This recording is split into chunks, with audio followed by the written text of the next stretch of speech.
Hello out there, Peabody again. For today's journey into history, we are going back to... Hi, Mr. Peabody. Hello, Florence. Florence? My name isn't Florence, Mr. Peabody. It's Sherman. I was in the process of explaining that we are going back in time to visit Florence Nightingale. You mean history's most famous nurse? Precisely. Please set the way-back controls for the Crimean Peninsula in the southern section of Russia, site of the Crimean War. Got it. And the year? 1854. The way-back, dependable as always, wasted no time in taking us to our destination, a field hospital just 2 miles from the enemy lines. Come on, Mr. Peabody. I'll bet Miss Nightingale is inside. She was, but we expected to find her beside a bed, not in one. Miss Nightingale, are you sick? Extremely. And ill is the word, young man. Where, may I ask, does it hurt? Where doesn't it hurt? You see, they call me the lady with a lamp because I go about administering aid by lamplight. Yes, we know. Yeah, but what you don't know is that the Russians took all our oil in the sneak attack. Therefore, my lamps are useless. I've been forced to go around in the dark. Golly, that could be dangerous. I noticed that.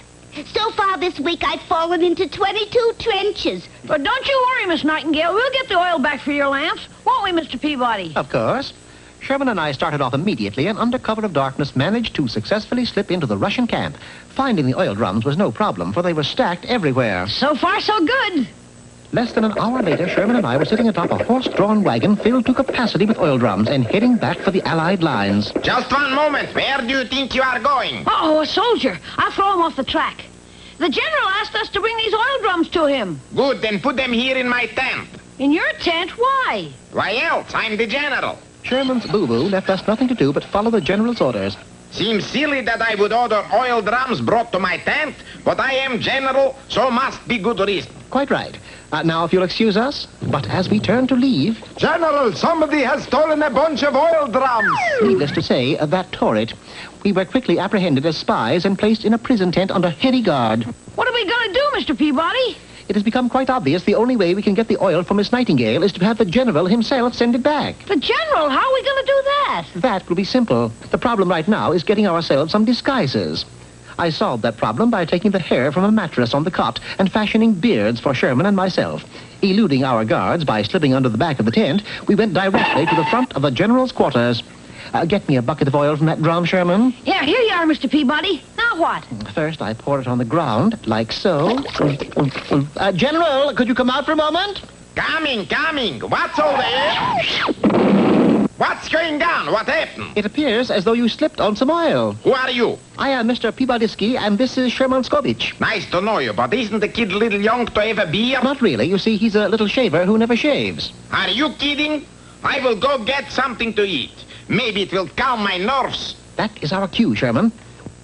Your eggs, General? Say, that looks good. Those eggs taste like 30-weight crankcase oil. Perhaps it's because they were cooked in 30-weight crankcase oil. Oil, every time I turn around, something is oily. Calm yourself, General. What you need is a nap. Good idea. If this keeps up, I'm going to have a nervous proposition. It's working, Sherman. Waiting until the general had retired and was fast asleep, Sherman and I crept up to a huge pile of oil drums, which were directly behind his tent. I instructed Sherman to remove the peg supporting the key drum, and gravity did the rest. Don't tell me what happened. I know it's oil. Oil to the left of me. Oil on top, oil everywhere. With all the trouble this oil is causing you, you very well might lose the war. That's right. You got advice? Always. Why not send all of the oil to the Allies and let them have the trouble? What fiendishly clever idea. With a signed order from the general, we of course had no further trouble getting the oil back across the lines. You did it again, Mr. Peabody. Miss Nightingale's problems were solved. But such was not the case for the soldiers. Though they now had plenty of oil, there was an acute shortage of water. They had to bathe in oil at night before going to bed, and again in the morning instead of taking a shower. One good thing did come of this, however, a famous saying that we use to this day. Mr. Peabody, you don't mean... Yes, I do, Sherman. It's oily to bed, oily to rise.